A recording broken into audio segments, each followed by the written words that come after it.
Pole dancer, I'm going to go out on a limb and say that you probably want to be stronger for pole dance so that things feel easier and more flowy and they're more accessible and you're freestyle and you feel better. Probably. That's why you're here. In which case, fantastic news. That's what we're going to talk about today. We're going to talk about what progressive overload is, how we adapt to stress, some of the timelines you might be looking at there when you start to increase stress, and some ways to increase stress. And to be very clear here, the stress that I'm talking about is the positive stress that leads to these strengthening changes that we'd like to see in our bodies, and not just like overall just worry and upsetness. That's something different. I'd really like for you to come away with this with a better understanding of how our bodies adapt when we start to make greater demands of them, how long these adaptations might take, and some specific guidelines specifically for pole dancers, how we can cause those changes to occur. And before I get into it, you know what I'm going to do. Shout out to my members. Love y'all. You make this possible. And I've actually just recently switched to only teaching for my members, so I don't do drop-in classes anymore. And if you're like, oh, Rosy, that sounds expensive. Well, there's actually a little code down there that you can use so that you can take a full month of Essentials of Strength, which is 5 classes, for the cost of one of my drop-in classes when I was previously offering them. Because when I am putting together my curriculum, everything works together. Our conditioning supports our trick training, supports our artistry, and it all comes together, and hopefully things will just start to feel easy and flow and feel good. And that's really, really my goal, is that you don't have to do all the thinking and application, and I just do it for you. Essentials of Slink, like I mentioned, 1 hour class a week. If you're short on time, you're looking for a more affordable option, that is a great place to start out with. And if you're like, Rosy, I'm all about it, I would like more, please, you can check out Science of Slink, which is 5 classes a week. Bigger time commitment if you choose to do everything, or, you can pick and choose things that work with your schedule. And you always get the option to join live and the recording, so you can really, really work it in when it makes sense with your life. So if you're interested in joining us, I'd love to have you. And if you're already a member, hearts to you. I love y'all. I feel so lucky that I get to hang out with pole nerds at work. All right, let's get into it. So progressive overload is the thing that we're going to be talking about today. It's a term that you may have heard previously. And the basic idea here is that when, as organisms, right, we're tootling along, we're just sort of like in our zone, our bodies like to maintain homeostasis, right? So we like things to be the same on the inside. We don't like to make a lot of changes to our bodies. Of course, there's obviously natural aging that's occurring. There's other environmental factors, but generally, biological processes trying to stay pretty much the same. Then we'll encounter some sort of stress. So in the case of strength training, that will be us trying to work against a load that is greater than we have worked against before. And our body will be like, we're being called upon to do something. Let's do some stuff. And then you rest, right? So you remove yourself from your stress. During that rest is when the adaptation happens, is when you actually become stronger, so that the next time you meet this same stressor again, it's a little bit easier to deal with, right? And the progressive overload here is that we increase the load over time in a gradual supportive manner, so that our adaptations also increase over time, and in the end we get stronger or more flexible or whatever it is that we are attempting to change about our bodies. How long does this adaptation generally take to occur? So there's obviously a lot of systems working together here. Neurological adaptation, so increase in coordination, motor learning, understanding where your body is in space. If you've done neuro drills with me, like some of the eye gaze work that we do, that adaptation can happen over the course of a single training session. So again, if you've done some of the neurological drills with me, we'll usually do a pre-test and then the drill and then a post-test. And if you don't see an instant improvement, then that neurological drill is just not going to be useful for you. But it might be useful for other people, right? There's a lot of individual variation in brains and bodies and mind-body connection and all that. So neurological adaptation, quite fast. Then the next thing that adapts in this sort of timeline is, well, I should also say the cardiovascular system also tends to adapt quite quickly, particularly compared to building muscle mass, right? Building strength. That you're generally not going to see for at least a couple weeks. I would say 3 weeks is sort of the near end. Ideally, by 6 weeks, you should have some sort of noticeable improvement in strength. Again, this is, you're starting from something, you add something. How long are you going to see that adaptation to that? And just on a little side here, I certainly learned that what causes the muscle to need to adapt is actually structural damage to the muscle, right? Is actually the creation of microfissures. And it seems like, and this research is a little bit more in hypertrophy than strength training, but it does seem like the muscular damage is not only not necessary, but that must be healed first in order for the positive adaptations that we're looking for to occur. Felipe Damas has done quite a bit of work on that. I'll have some citations down there for you if you're interested. And I will say, again, this is working at hypertrophy and not strength training. The mechanisms and the sort of training program that you're going to get between those two are slightly different. I focus on strength training because I would like you to get stronger, and for most people, that's their goals. If you're interested in really building a lot of visible muscle, you should probably work with somebody who does bodybuilding. That's not my wheelhouse. And then even further down on the line, we're looking at about the 3-month mark is when we're going to start to see connective tissue adaptation. So things like ligaments and tendons. So you'll notice your muscles are going to adapt first and then your connective tissue. This is another good reason to really take your training progression maybe a little bit slower than it feels like you might be ready to, so that by the time you're adding a lot of increased force and stress, you've had time for this adaptation to occur, because there's just less blood flow. Maybe obviously a lot of blood in muscles, they get a lot of oxygen, they get a lot of nutrition, just a lot less blood flow in connective tissue, so it tends to adapt more slowly. And then finally, closer to like the 6th-ish month mark is when you're going to start to see changes in bone structure, right? Because muscles attach to bones through the connective tissue, and as your muscles contract, they put stress on the bone, and after about 6 months, the body's like, all right, guess we better shore these up. Let's get a little bit more structure in here. Let's increase the density. So that is quite a long timeline if you're just starting from nothing to start to see these changes. So if you are, particularly if you're just coming into pole or just coming back to pole, whether that's after a break or postpartum, or especially postpartum or anything where you've had like a big change to your body in the meantime, it's just going to take a little time. That is perfectly fine, right? You've got time, much better to sort of ease into it and really progress at a comfortable, sustainable pace than really try to push yourself. And listen, I know some of y'all come back and you can't do the thing that you imagined or remember being able to do. I do this, and you get really frustrated with yourself and you're like, no, I'm going to push myself. I'm going to punish myself for losing the skill. That's not good. That's not good for you. It's not good for your brain. You're going to stress yourself out more.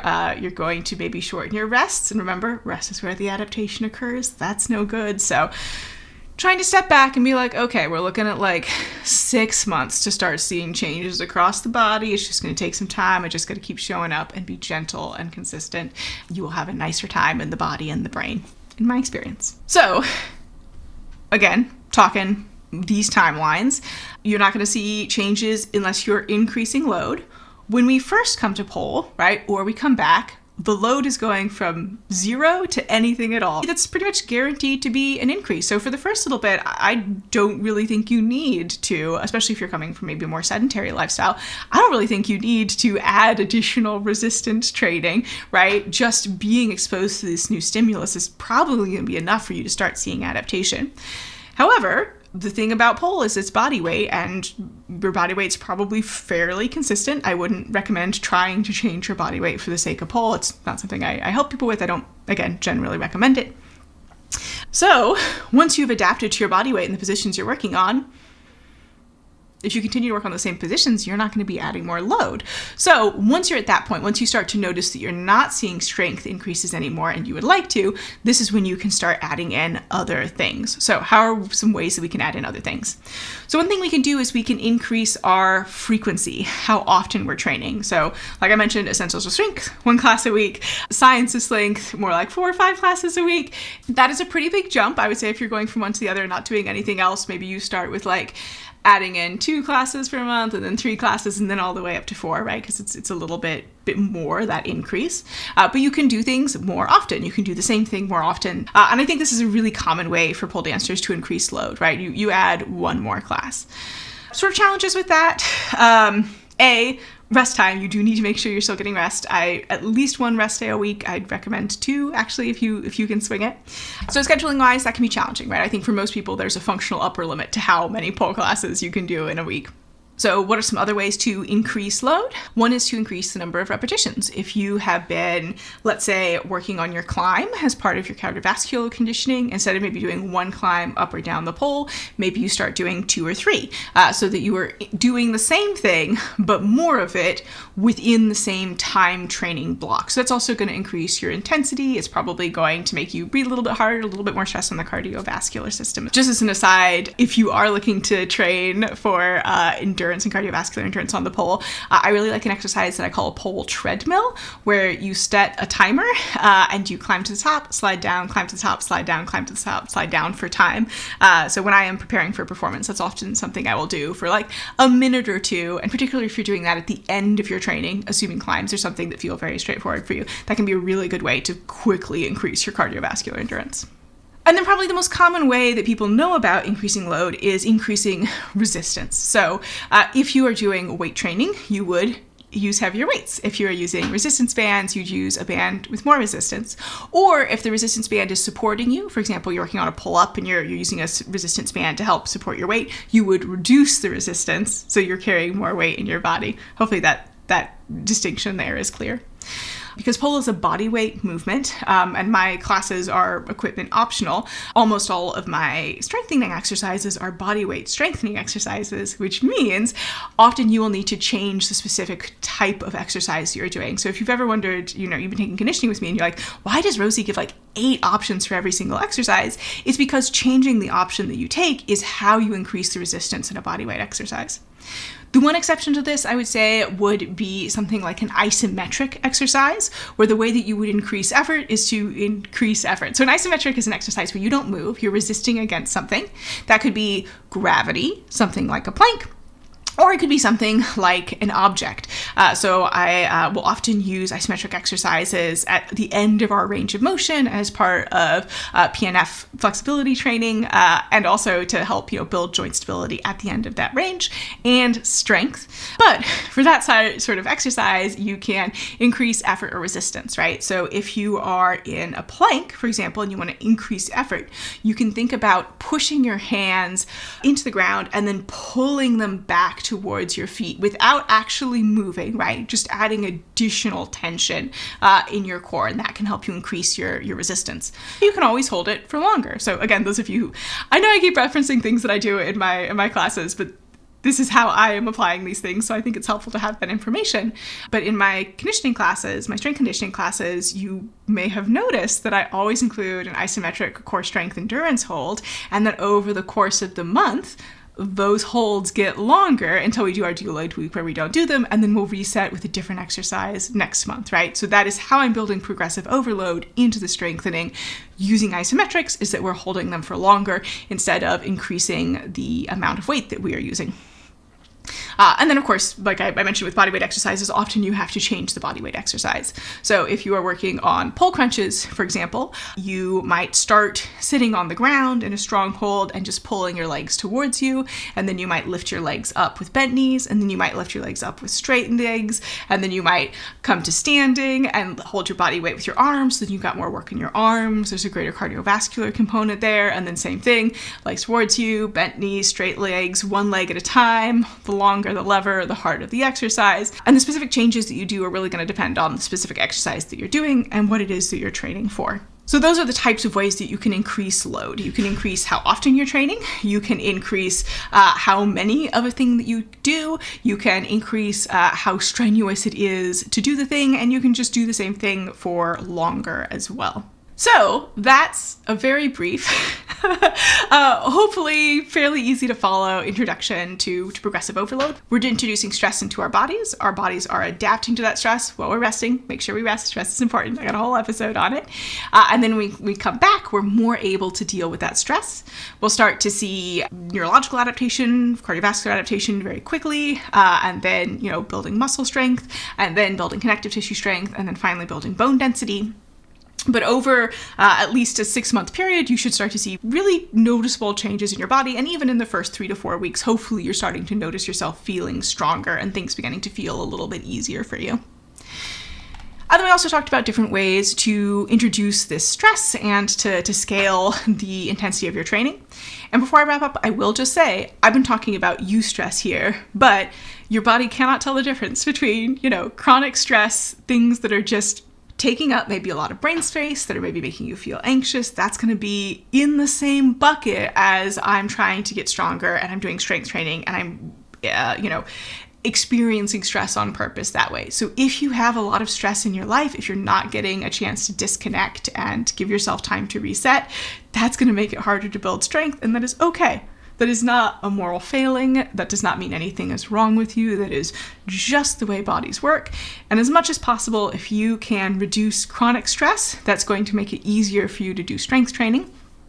But happily, any sort of exercise also is associated with a reduction in stress. So even if you're coming in and you're like, oh, I don't feel super strong, oh, I'm so tired, any bit of body moving, especially with people, especially a thing that you find fun and enjoyable, and I hope you find pole fun and enjoyable, otherwise, why are you doing it, dog? This is for recreational pole dancers. This is not a good recreation for you. You got other options, and I urge you to go take them. Find your joy, find your movement joy, and help yourself, support yourself, give yourself whatever it is that you need, whether that is, a little bit of relaxation, time to disconnect, maybe turn off your phone, maybe logging out from social media, I don't know, whatever it is going to help you regulate, rest, adapt, and then come back stronger to do whatever it is you need to do out there in the world. That's how to get stronger for pole at a very high level. At a much crunchier level, it's, what do you do when? And I would say my biggest piece of advice to you is just keep showing up. Show up consistently. That's why I have a membership, to help people who are home polers show up consistently and make sure they're getting the structure they need to get stronger, learn new things, and feel better in their dance. So, all right, that's what I got for you today. I hope this was helpful. As always, citations in the down there if you want to dig into this a little bit more. And I hope you're doing as well as you possibly can right now. And I will talk with you again very soon. Goodbye.